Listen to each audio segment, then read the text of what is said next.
जो जी ये जो तफसीलात हैं जिसमें उन्होंने बताया जा रहा है कि राफेल जहाज़ और फिर वो जो S-400 मिसाइल जो उनका वो डिफेंस सिस्टम है वो और पता नहीं ये क्या कुछ भारत खरीदना चाह रहा है। तो ये एक ऐसी दौड़ शुरू कर रहा है खित्ते में। हम तो अपना बजट इजाफा नहीं कर रहे हैं, हमारी फ़ौज तो बिल्कुल जो भी उसका बजट है जैसे भी उसके हालात हैं पाकिस्तान की हिफाजत करने के लिए तैयार है। और दूसरी तरफ हम ये देख रहे हैं तो इसको कहीं ना कहीं तो मैच करना पड़ेगा, वसाइल तो देने पड़ेंगे हमें अपनी फ़ौज को। नेवी के लिए अलहदा उन्होंने पैसे रखे हैं, एयरफोर्स के लिए 7 पॉइंट यानी तकरीबन 7.25 अरब उनको वो रखे जाएंगे। नेवी के लिए तकरीबन 4.5 अरब रखे जाएंगे। इंडियन आर्मी की ख़रीदारी के लिए भी 5 जो हैं इसमें रखे जा रहे हैं। और जो प्रोक्योरमेंट है पिछले 15 सालों में सबसे ज़्यादा यानी 16% उन्होंने इजाफा किया है जो नए हथियार खरीदने हैं। अब ये किसके लिए खरीदने हैं? ये हमारे लिए खरीदने हैं ना, और किसके लिए खरीदने हैं? 16% इन्होंने इजाफा किया है। एजाज अमान साहब से मेरा ख्याल है रब्ता हमारा बहाल हो गया। जी अमान साहब, अगर आप मेरा सवाल सुन पाए थे, नहीं तो मैं दोबारा उसको वो कह देता हूँ। जी मैंने आपका सवाल सुन लिया था, मेरी आवाज क्लियर आ रही है अभी? जी जी बिल्कुल क्लियर है अमान साहब, बिल्कुल हम सब सुन रहे हैं। ओके, देखिए ये जो आपने एक एप्रीहेंशन जिसका इजहार किया है कि खित्ते में एक आर्म्स रेस शुरू हो जाएगी, यकीनन वो रेस एक अनफॉर्चुनेटली इस खित्ते का मुकद्दर बन गई है 2 वजूहात से। एक ये कि हिंदुस्तान को एज अ प्रॉक्सी अमेरिका इस्तेमाल करना चाहता है चीन के खिलाफ, और उस इस्तेमाल की वजह से उनकी जो दिफाई सलाहियत है, उनकी जो ऑफेंसिव सलाहियत है, उसमें बड़ी भारी इन्वेस्टमेंट आएगी और यकीनन अमेरिकन और इजरायली इक्विपमेंट की बहुत बड़ी मार्केट बनने जा रहा है हिंदुस्तान। अब वो अपने वसाइल से खरीदता है या उसको इमदाद में मिलते हैं, हम भी नजर रखेंगे, आप भी देखेंगे। अभी जो S-400 मिसाइल सिस्टम रशियन वो इंडक्ट कर रहे हैं, उससे हमारी मिसाइल टेक्नोलॉजी और हमारी एयरफोर्स पर असरात पड़ेंगे, क्योंकि हमारे एयरक्राफ्ट को टेक ऑफ करते ही अगर सेंटर से देखें पाकिस्तान का जो नक्शा है तो हमारी कुल गहराई 460 किलोमीटर है।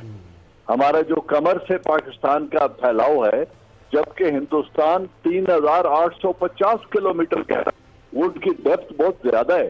तो उनके जो मिसाइल सिस्टम वो अभी खरीद रहे हैं, इनके जो 4 लेयर्ड रेडार सिस्टम है, जो लोएस्ट जिसे आप मैप ऑफ द अर्थ कहें, वहां से लेकर हाई ऑल्टीट्यूड तक जो उनकी सलाहियत बढ़ गई है, इससे हमारे मिसाइल्स के लिए और एयरफोर्स के लिए बड़े सीरियस चैलेंजेस आने वाले हैं।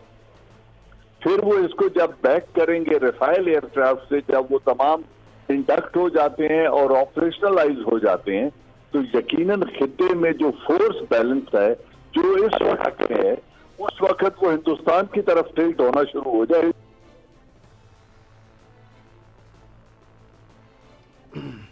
मुझे लगता है कि कॉल फिर एजाज अवान साहब की ड्रॉप हुई है। बड़ी वो इम्पोर्टेंट बात कर रहे हैं कि जिस तरीके से भारत अपने डिफेंस बजट में इजाफा कर रहा है, नए नए हथियार ख़रीद रहा है, जो राफेल प्लेन्स की बात हो रही है, जो उनके S-400 रशियन जो मिसाइल सिस्टम है उसकी जो बात हो रही है, उसकी वजह से जब वो सब चीज़ें इंडक्ट हो जाएंगी तो फिर अगर पाकिस्तान ने इस फील्ड में हमने कोई नई इन्वेस्टमेंट नहीं की, और अगर हमें भी मुकाबले में जिस तरह कहा जा रहा है कि चाइना के जो J-20 स्टेल्थ प्लेन्स हैं उनको हम हासिल करने की कोशिश कर रहे हैं, अगर वो हमें नहीं मिलेंगे तो फिर एक प्रॉब्लम हो जाएगी। जी ओके, तो यहाँ पे ये हो रहा है कि अब स्मॉल आर्म्स की इंडक्शन वो इजराइल से हो रही है।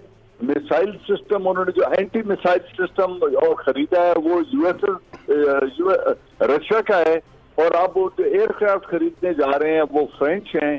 इसी तरह अमेरिका F-35 की बात उनसे कर रहा है, वो अगर डील थ्रू हो जाती है तो यकीनन हिंदुस्तान के दिफाई निजाम मिसाइल्स का और एयरफोर्स हमारे लिए एक बहुत बड़ा चैलेंज बन जाएगा।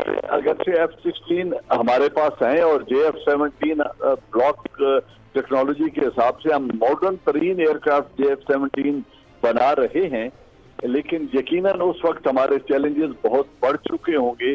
तो हमें देखना ये है कि उन मिसाइल्स की जो दिफाई मिसाइल सिस्टम लगा रहे हैं उसको पेनिट्रेट करने के लिए फिर हमें चाइना की तरफ देखना पड़ेगा, क्योंकि वो अपनी टेक्नोलॉजी एक्वायर कर चुके हैं।